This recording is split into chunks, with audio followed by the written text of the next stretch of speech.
Alright, I'm also going to show how to do source maintenance on an HP 5971. This really is a lot like the 5975, but there are some peculiarities just to this being an older instrument. Service in some ways isn't quite as easy, in other ways I think it's easier, but in any case, I've already executed a vent cycle in the instrument, shut down the diffusion pump, let it cool, turned off the rough pump, and then kind of the first peculiarity that comes into play with this is we do not have a discrete vent valve on the instrument like we do on the 5973 and later. So what we do, and I did this earlier, here is our column. Basically the proper way to vent this a 5971 or a 5972, either one, is you just remove the column nut and the column. Alright, once it's vented, what we're going to do actually is, and again, I turned this off several hours ago, you want to be sure that before you actually open up a 5971 or 5972, shut off the transfer line heater. It gets extremely hot. So anyway, we're going to just remove our clamp here, pull the transfer line out. It can stay just kind of hanging out of the instrument like that, although we do want to be very, very careful that we don't damage the tip of it. Interestingly enough, also, this is actually one of the biggest deficiencies, in my opinion, of the 5971 design. It still works really well. The mass spec still works really well, but in the 73 and later, the column goes directly into the source. If you look at this, I know it's difficult to see well. The transfer line actually has a solid end and then just has these two holes out the side. That makes installing a column really easy because you just push the column down through the transfer line until it stops, back it off a little bit, but your stuff coming off the column doesn't get a straight shot into the analyzer like it does on the later mass specs. But in any case, this also opens up a little bit differently. We have three connections here that have to be undone. This is our filament power. This ribbon cable is just is what controls all the top board electronics and all that kind of stuff. And then we have this coax cable back here that connects to the electron multiplier. To get this undone, you want to take your 1/4 inch and 5/16 inch combination wrench, and we're going to just unscrew this coax lead here. Usually needs a little help from the wrench to get it undone. Then once we've loosened it, we can just lift it off, make sure everything's clear, make sure the transfer line's out because that's going to stop us removing the mass spec, and then our entire mass analyzer just lifts up and out of the instrument like so. Alright, you look at this is actually, there again, not that different from the 5975. Few differences, but not that many. So, since we're doing source maintenance, I'm gonna spread out a couple of chem wipes.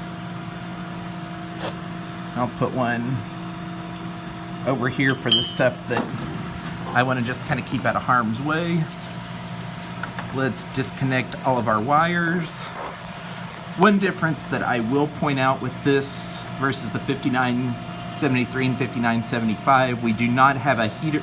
There is not actually a heater anywhere in the mass analyzer. All of the heating comes from the transfer line, which can be a little bit annoying when you're working on it. But in any case, our connections look a little bit different, but they're effectively the same as they are on the 5975. They're just different. These two black wires up here are labeled up. They connect to the top filament, which is filament number 1. These two lower black wires are labeled DN for down. They connect to the lower filament. And then this black wire is labeled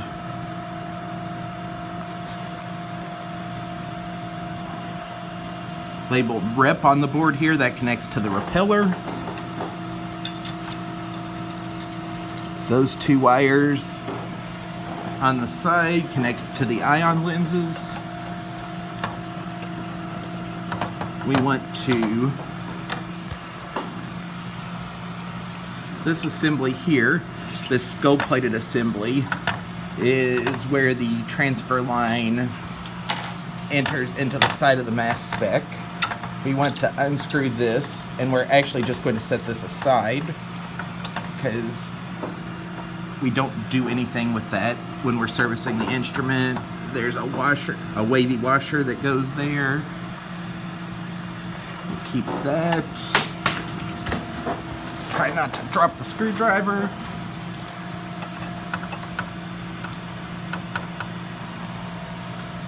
We just undo our top screw here. Our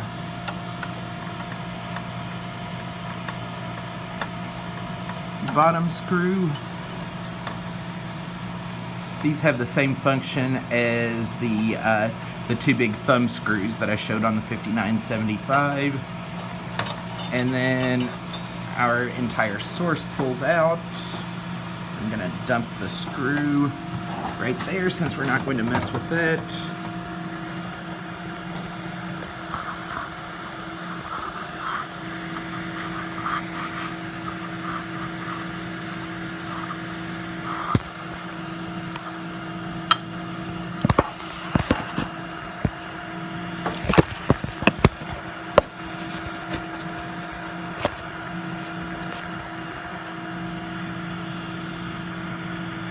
Alright, so I'm not going to go into a lot of detail on this just because, like I said, it's mostly the same as the 5975.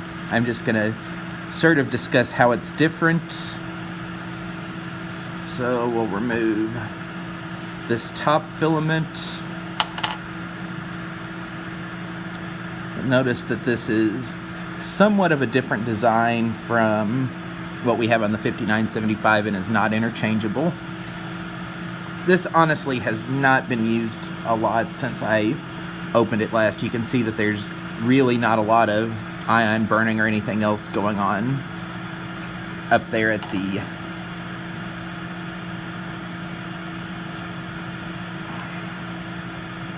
so we'll remove our lower filament. And then, this is probably one of the only really significant ways that this is different. The repeller does not come out of this plate like it does on the 5975. So what I typically end up doing is I just polish this and then I don't run it through the ultrasonic cycle or anything else like I do with the other parts. I just kind of leave it as is. Also, so our ion lenses, there again we just have a set screw, they pull out. Then kind of our other key difference that we see with this is that this set of Vespel insulators snaps apart into two pieces. There again, those, just like on the 5975, those do not get clean, they do not get touched with solvent. This little arrangement where the lens is split into two pieces and I have the gold wire between them, that is atypical for a 5975. At least it's not like any other that I've seen. I don't know what the story on this one is. Works fine, so I've left it. But in any case, that's from there. I'm just going to clean this the same way I did the also, let's see, that piece comes out. That doesn't have the holes in the side of it like it does on the 75. Our washer here, you can see, doesn't look a lot different, except there again, this instrument hasn't been used as much, so it's not, this is fairly clean. Or it hasn't been used as much since its last cleaning, so this is fairly clean. But that's basically it. I'm just gonna go through, polish the parts, sonicate it, put it back together, put it back in the instrument.